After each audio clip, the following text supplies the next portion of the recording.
Central America's most elusive big cats. Pumas, masters of concealment. Ocelots, margays, and jaguars, the largest cat in the Americas. Very exciting. If we're lucky, we'll get something absolutely brilliant. Now we're on a quest. Terrified. We will penetrate the darkness to film Costa Rica's phantom cats. Look at that, amazing shot.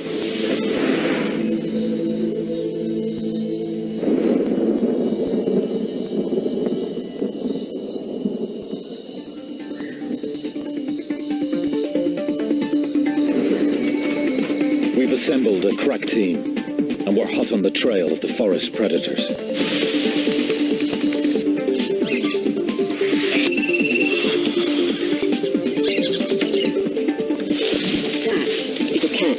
That's really good news. This is a brand new camera, it's never even been used before. Why is it scary? No, it's fine. You've still got it. There's something quite big right underneath the tower. I'm just trying to see what it is. Has a mind of its own a lot of the time.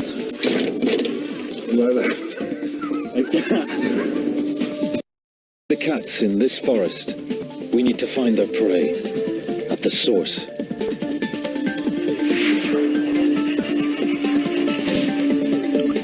In the hottest months, drying riverbeds lead animals straight to shrinking waterholes.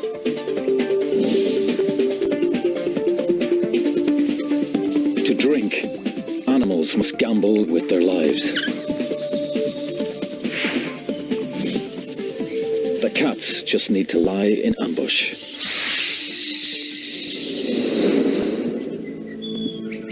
These hidden pools are a perfect place to meet cats. After dark, most active.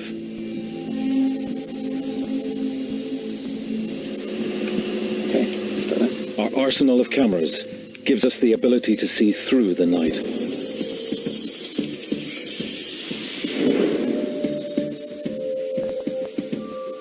The Starlight camera takes available light from stars or moon and magnifies it, allowing us a cat's eye view of the forest.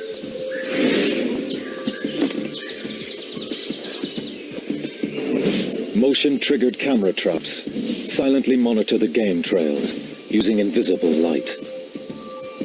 The infrared camera brings us face-to-face with predators and prey.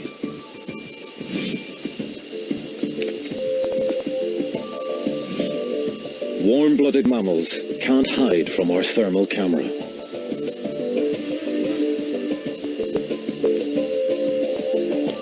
And then there's our secret weapon.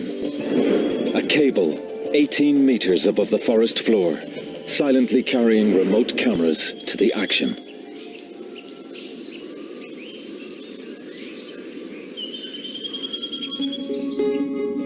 All of this unique technology has just arrived in Costa Rica's Santa Rosa National Park. The aim? To film one waterhole with cable cameras and remote cameras, as well as camera traps spread further afield. The location is perfect. A drying riverbed that attracts prey and camera-shy predators from a wide area.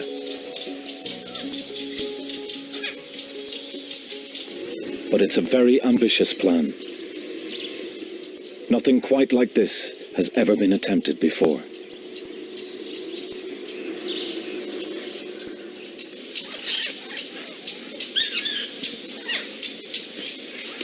"50 years ago, most of this land was pasture, and ranchers shot cats on sight. Now, Santa Rosa and the surrounding area is one of the most important natural refuges in Central America, and the daytime forest is full of life. But the life we're looking for is normally concealed by trees.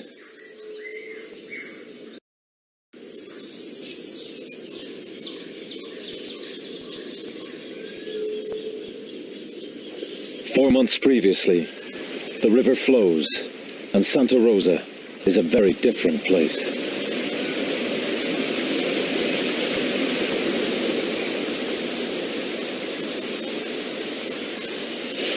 Martin Dorn and cable expert Tim Fogg are greeted by the heaviest rain in decades.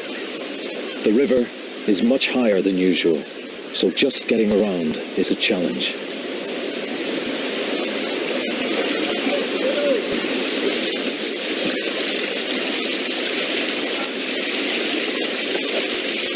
Damn tripods, eh? Who needs them? Martin and Tim are looking for strong trees to anchor the heavy camera cable. So normally, when it's dry, it extends west from those rocks down. No, just there. Just about here. Yeah, it's not even that deep. Once they locate the best pool, they head up the hill to find a clear view. They soon realize there's no tree strong enough to support a cable, so they'll have to build a steel platform to take the weight. I mean, let's just establish that it's possible. Yeah. What do you mean? Yeah. Or what, because we might say, well, the only way to do this is we have to have a 20-metre scaffold. At the other end. Yeah. Yeah. Well, that would be a bad thing. That would be a very bad thing. Yeah. Yes. Yeah, lots is possible. Always the question is how much time and effort. Getting the cable across this valley is one of the toughest challenges Tim's ever faced. You think there's some chance we're not going to be able to do this? There is a distinct possibility, Martin. There always has been. Oh.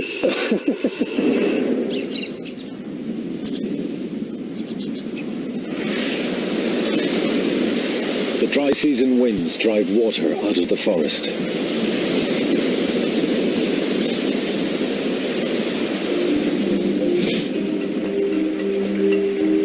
The river shrinks again until only pools are left. That they have.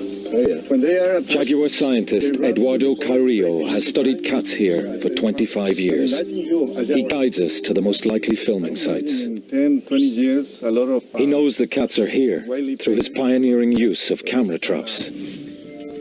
Ocelots, small, shy rodent hunters. Pumas, 60-kilo deer hunters.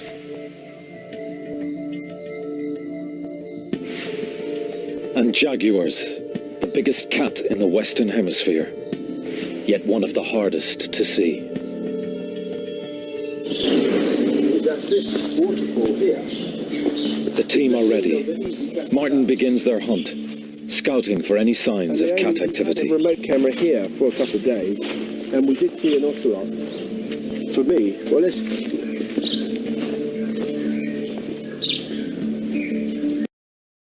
What's that? What's that? That's a cat. Yeah. No, perfect. It's an ocelot footprint. Good eye, Martin. Really good eye. Downriver, camerawoman Justine Evans finds her own evidence. Look at this. That is a cat. It's large. That's a puma or a jaguar.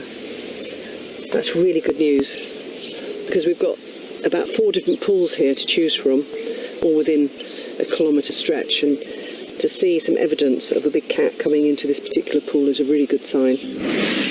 It's time to build the overhead camera rig. Everything needs to be carried in by hand.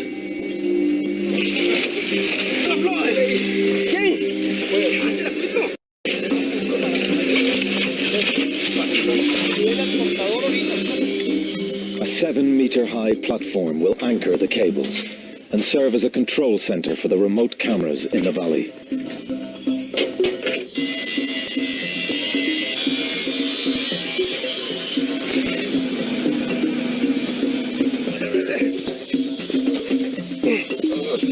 The steel cables arrive. Carrying these 150-kilo weights to the site is just the beginning.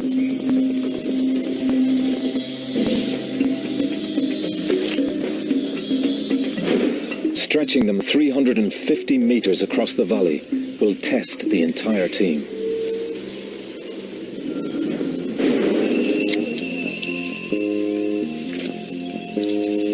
One, two, three.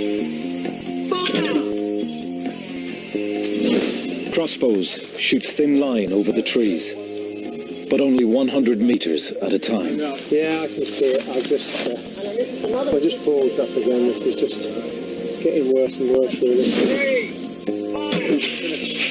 Then we must untangle the line before firing the next length. 3, fire! It's a major challenge, and everyone's feeling under increasing pressure. We sure we want this? Why is it scary? I know, I'm sure it's fine. You've still got it. It's still going back to I the know. tree. Nothing scary about it. My confidence has gone since I couldn't open the box. Yeah, I'm chuffed with that bit. Yeah, I am. I get chuffed with each bit. But as I say, then you go, oh God, the next bit. Because the next one, the cables are getting heavier and heavier. The pulley systems are getting bigger and bigger. We're into big winches and things now. So A week later, we finally get the line across the valley and into position. Now the team needs a volunteer to zip line down the cable and clear away branches. Jim Spickler has a head for heights. Pretty exciting. Continuing on, I got about 100 meters completed. Got about 200 more.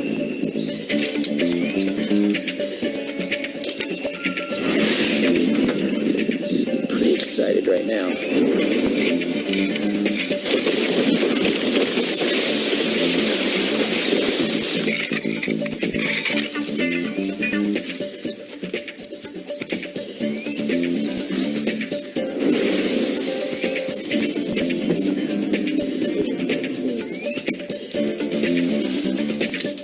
Done well. The cable is ready for action. The dry season tightens its grip and the pools are shrinking fast.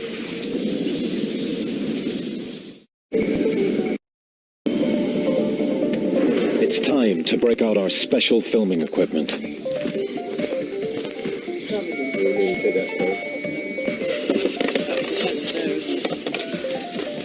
Among our most important tools are the trap cameras. They detect movement and record automatically. We want to set them in the forest as soon as possible.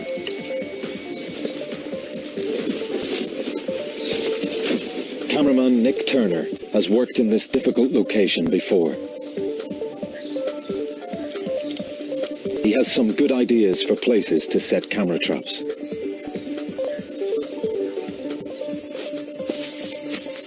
They'll offer a fascinating window into a secret world.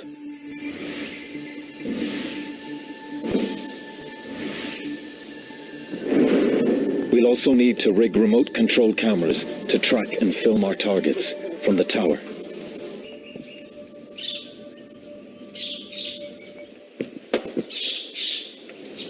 The camera will move on a dolly suspended from the cable, at our command, if we can fine-tune its controls. String is a reliable piece of technology. All this stuff runs out of battery and has a mind of its own a lot of the time. Like that.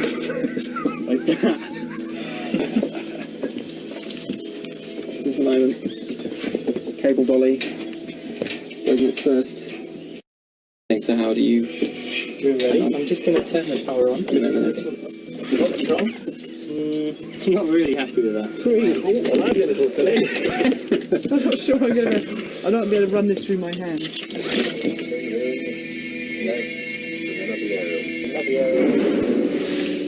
With the gremlins almost under control, we can start looking for cats on the move.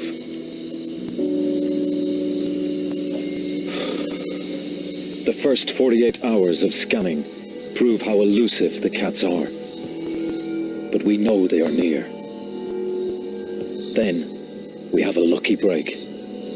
Remarkable sight. A young jaguar killing a nesting sea turtle. His camera phone captures the first moving images of a jaguar from Santa Rosa.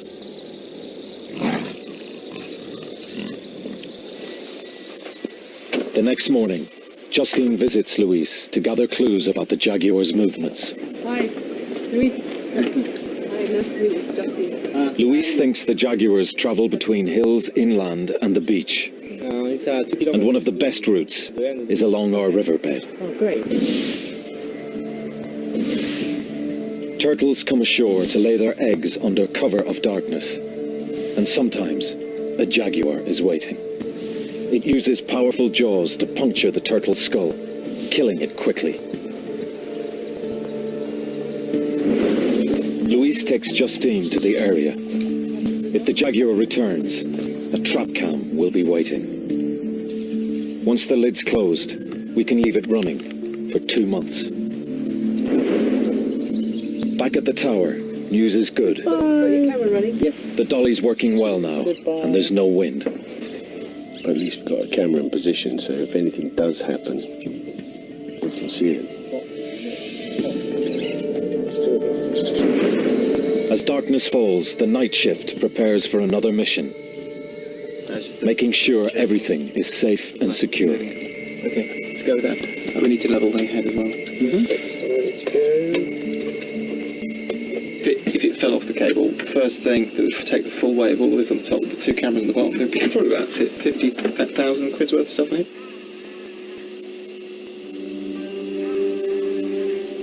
A clear, still night welcomes the camera out. The bright moonlight gives the Starlight camera an aerial shot of this amazing new world. When we add our thermal camera to pick out warm mammal bodies, the forest turns transparent. I mean, I've not seen anything like this. It's really cool.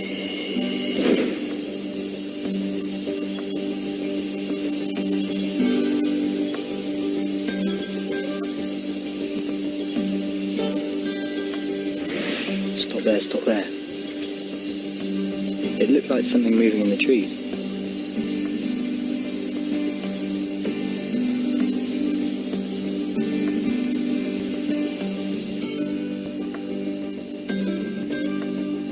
Exposed rocks retain the sun's warmth, outlining the course of the dry river. There's definitely something down in the riverbed. Slow down, stop.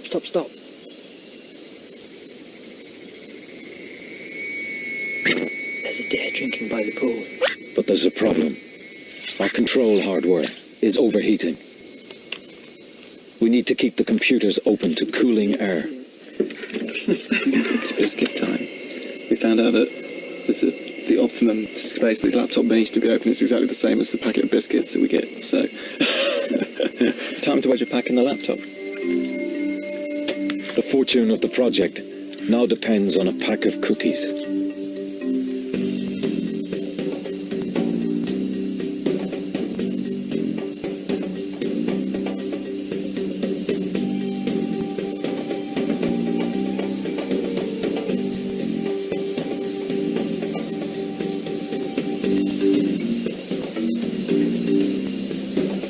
Even see, a thermal image. I'm quite impressed. First time I've seen something like this. It's really good. With every outing, the cable cam reveals more and more wildlife. A guan bird comes within range.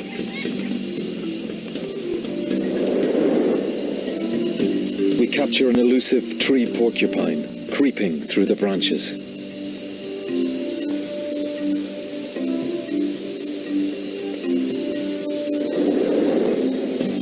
A huge rodent wanders below the dolly.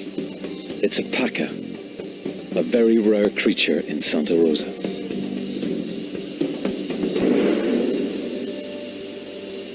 With our eye in the sky up and running, the team's confident it's only a matter of time until the cats appear. But we can still only see part of our target area.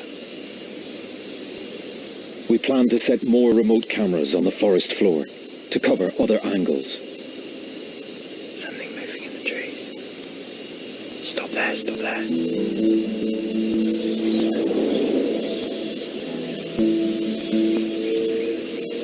As moonlight gives way to sunlight, the daily roasting of the forest continues. Despite the heavy rain a few months ago, only a few pools remain.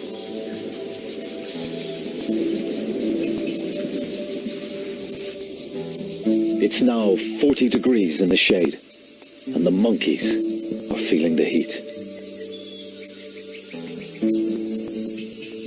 They keep to the few green areas of forest left, where they can still find moist fruits to quench their thirst.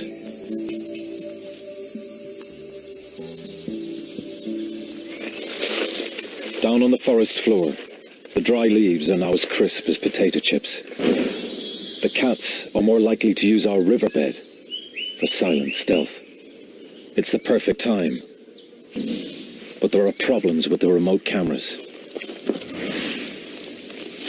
He said, I didn't realise it was going to be, this heat was going to knock out the cameras like it did actually. Can the camera traps withstand the soaring temperatures? Hey, tapir. That's great. That's a fantastic shot. That's fantastic. That's a really good one. It's a great shot. Weighing in at over 300 kilos, Baird's tapir is the largest land animal below the United States. These distant relatives of the rhino use the same paths daily to water, but they are hardly ever seen.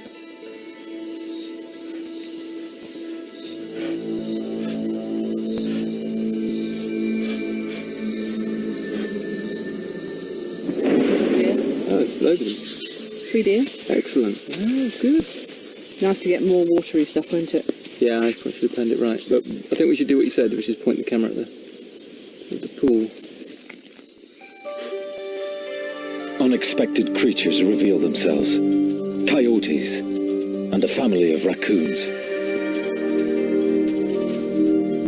We're seeing a lot of potential prey, like deer and agoutis. The predators can't be far behind.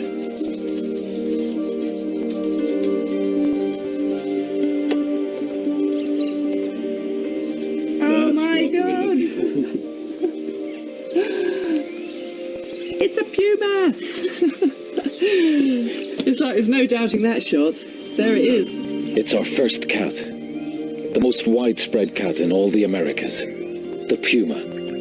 Its 60-kilo weight can bring down almost any animal it wants. Eduardo's studies show that it's mostly after deer. So the cats are here, and we've more camera traps to view. That is unmistakably a jaguar.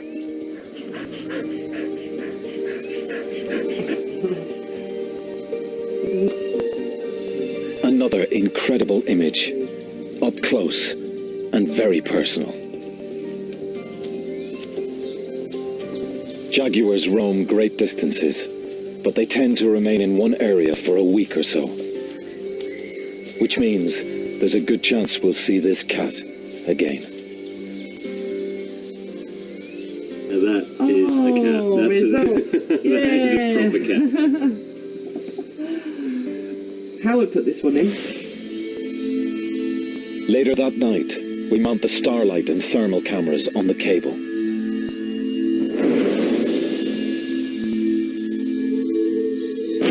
On the ground, we deploy infrared and thermal cameras, hoping to shoot the jaguar's return.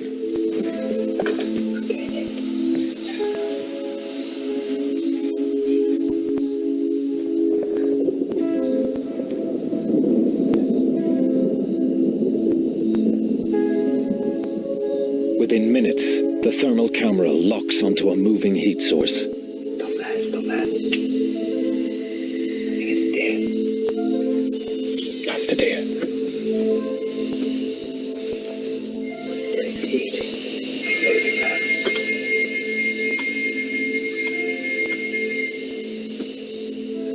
Okay, we're just gonna watch it and see what it does for a while.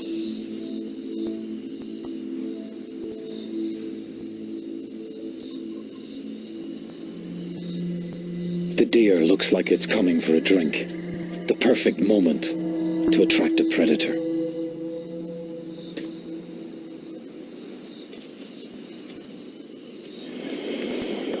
Something coming in. Slow down, stop. Oh, it's a tapir, I think. Just let the dolly out really slowly and smoothly. That's it, that's it. Really slow. Sorry, I've checked.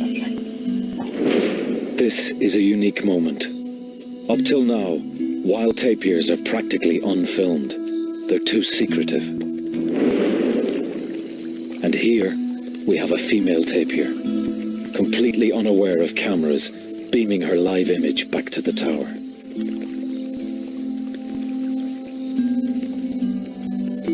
It's a fantastic chance for the crew to observe new behaviour. We've seen a tapir walk down and start bathing, which is awesome. I wasn't expecting it at all. In these dry conditions, tapirs need water daily and use regular bathing spots. This is now the only pool for miles.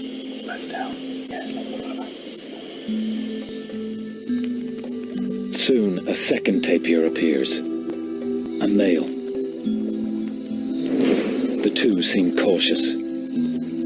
It looks like they know each other. He may recognize her scent, because he probably can't see her in this level of darkness.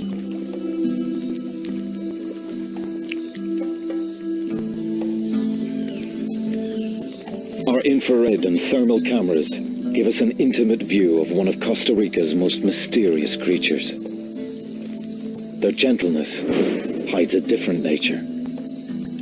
Hunters say that a threatened tapir is very dangerous to humans and cats alike. Even a big cat might think twice before ambushing this peaceful scene.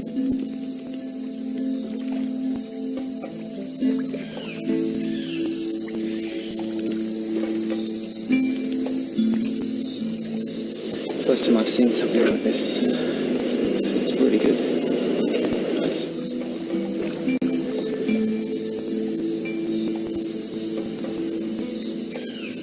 You see that? It's just taking off and landing on the tapir. It's some sort of bat.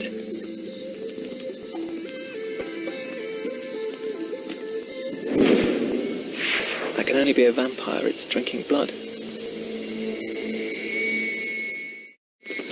The crew now realize they're in vampire country and may be targets themselves. There's bats everywhere. I think they must be here for the deer. From the ground-based thermal camera, it looks like the deer are also in the vampire's sights.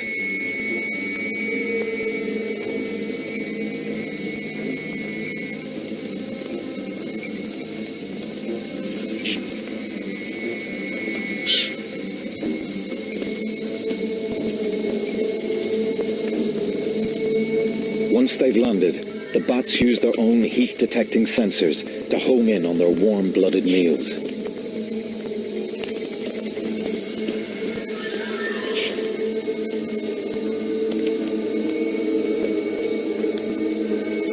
But the deer can hear the hopping vampires. They're having none of it.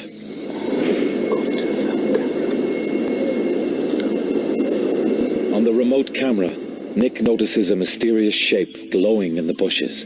Well, I don't quite know. It's in amongst the branches. Yeah, there's something, isn't there? There's a hot spot back there. Something through those branches. It's definitely a cat, but I just can't see what it is.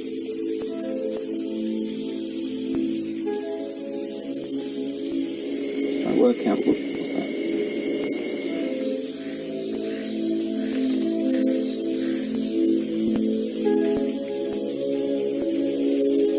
A rustling toad attracts the cat's attention. I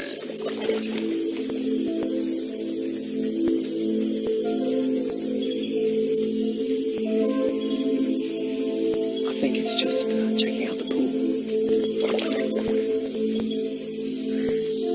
As it leaves the pool, a trap cam picks it up and reveals a new species of cat for the team.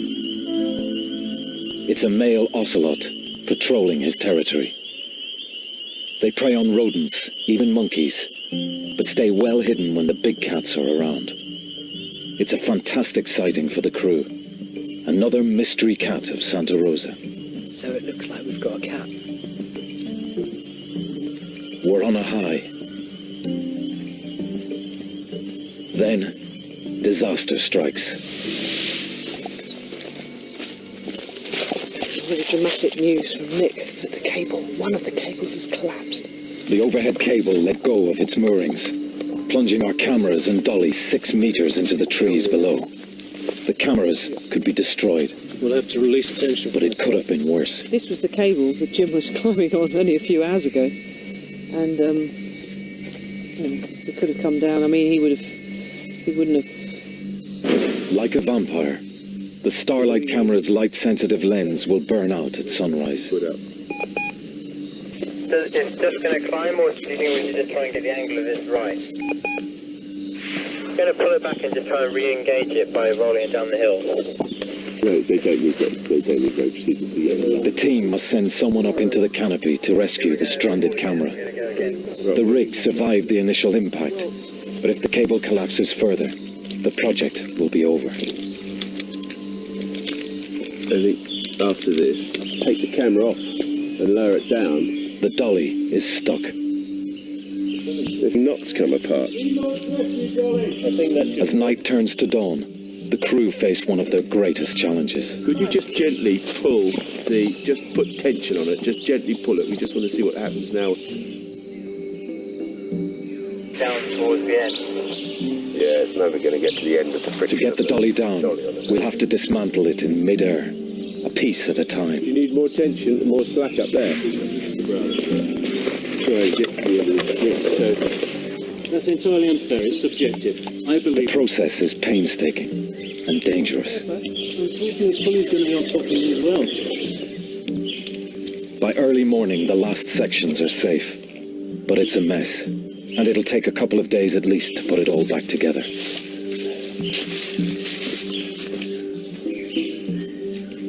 It's a huge blow to the team. Time is short. The approaching rainy season will soon put an end to filming. When the dolly's ready, work resumes on searching for the mysterious cats of Santa Rosa.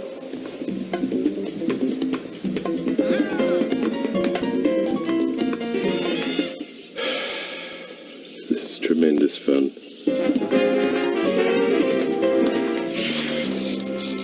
With the dolly back online, we're ready for the final sweltering week's vigil to see big cats in the wild.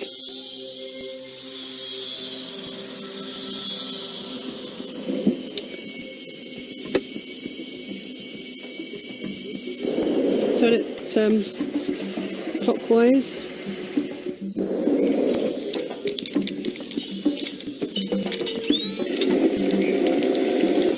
We keep the valley and waterhole under 24-hour observation. But in the searing daytime heat, the cats are keeping a low profile. Oh, there's a heron. It's back.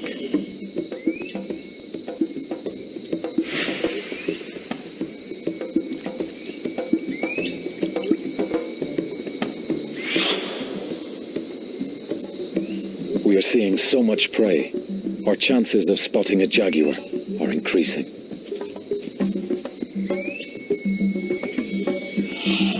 The trees have now lost most of their leaves, giving us a clear view along the riverbed.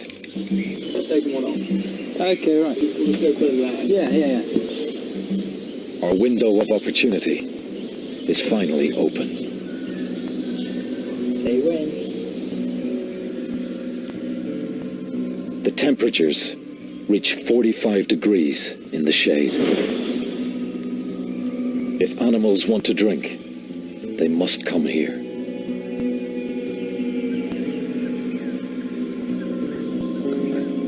Nick's trained eye spots some movement.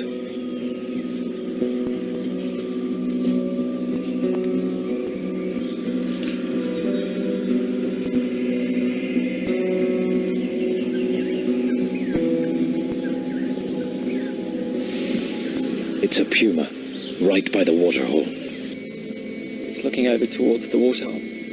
I'm still running.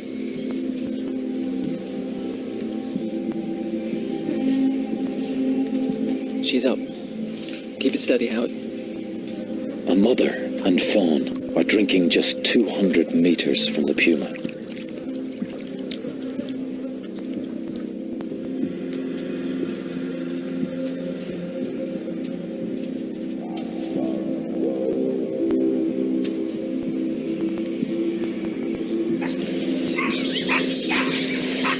Suddenly, monkey alarm calls fill the air. The mother deer isn't taking any chances and leads her fawn to cover.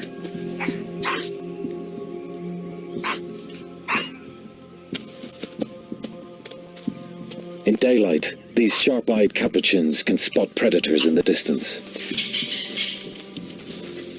They mob cats when they find them, letting every creature in the forest know danger is coming.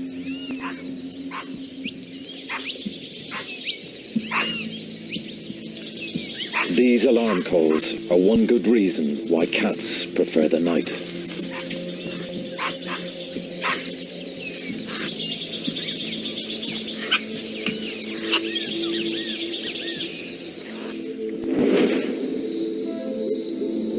As the sun sets, the moon casts a bright glow over the forest.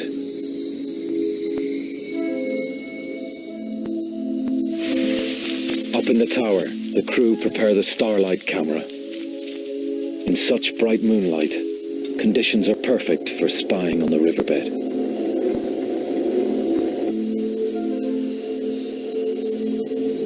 Quietly and carefully, the team ease the dolly out over the trees.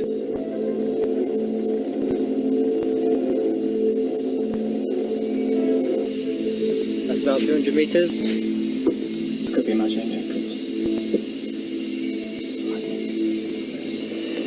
We've just found a deer with a thermal camera, and it's in the forest, and it's about 100 meters from the waterhole, and it's just sitting in the bushes and not moving at all. It's just been grooming itself.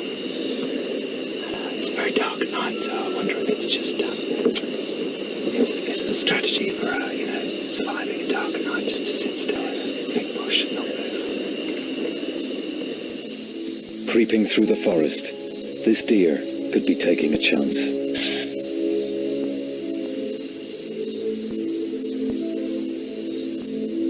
Our trap camera picks it up at the waterhole, just the sort of prey that would attract a big cat. The thermal spots a nervous tapir on the edge of the pool. The team reposition the overhead camera.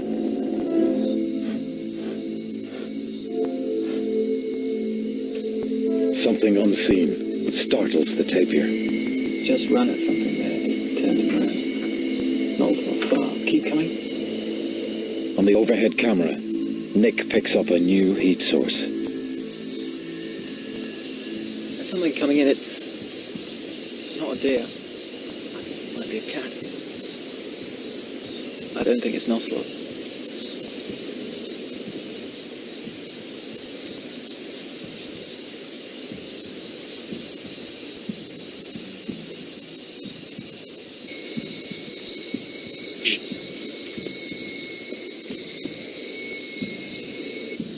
It's a puma, and it's on the prowl. Yeah. Deer alarms sound in the distance. The deer listen intently.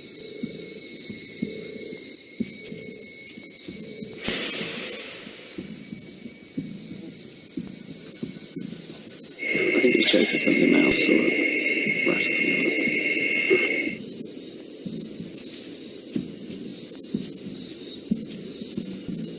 It looks like it's stalking down the riverbed.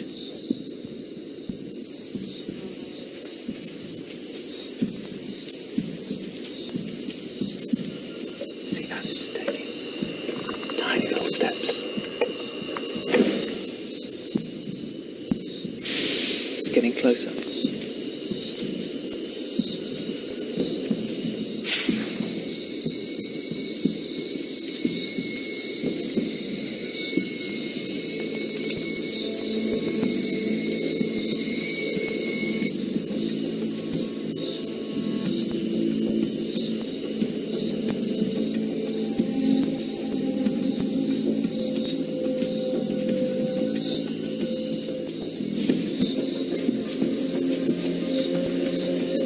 The puma is within striking distance.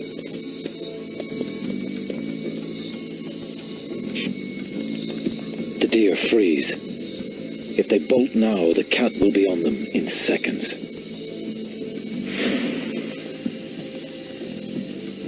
I can just see him through the branches.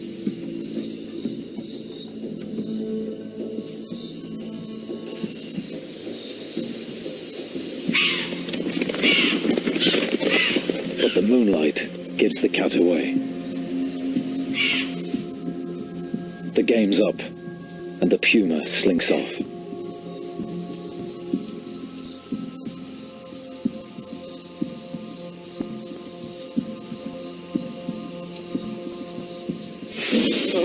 Just went on and on, didn't it? Went right under the cable. I know. Better go and save it now. Back it up. Back it up. Wait, it's back. I think that's cause to celebrate. It is, yeah. It is. Too much of a beer. The 6 a.m. beer. Yeah. Excellent. God for that. I thought I had gone. I'm going home. In the excitement and stress of the cable and water hole, the trap cams have been neglected. It was on this beach a jaguar was seen killing a turtle a few weeks ago.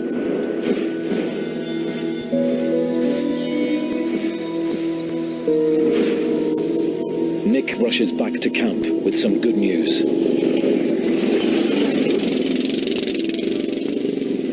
First one I looked at was the jaguar. I think it's just going to come out there and wander around, isn't it? It's just quite happy to... It's obviously the resident jaguar, you know.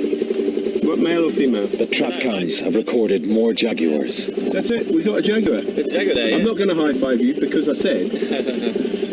No, that is absolutely awesome. Yeah, it's good. Martin calls in jaguar expert Eduardo to share our success.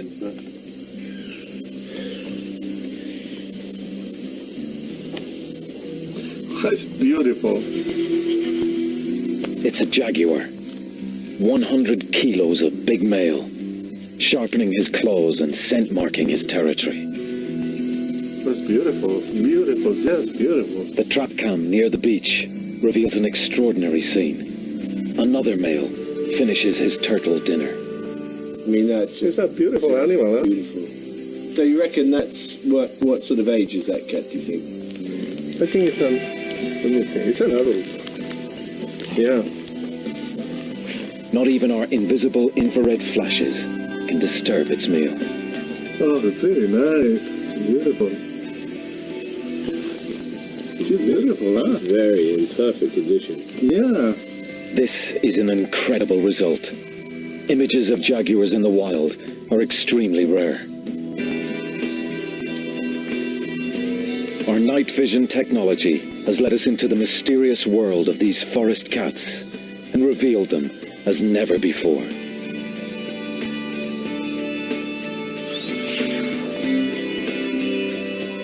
The final camera trap holds the biggest surprise.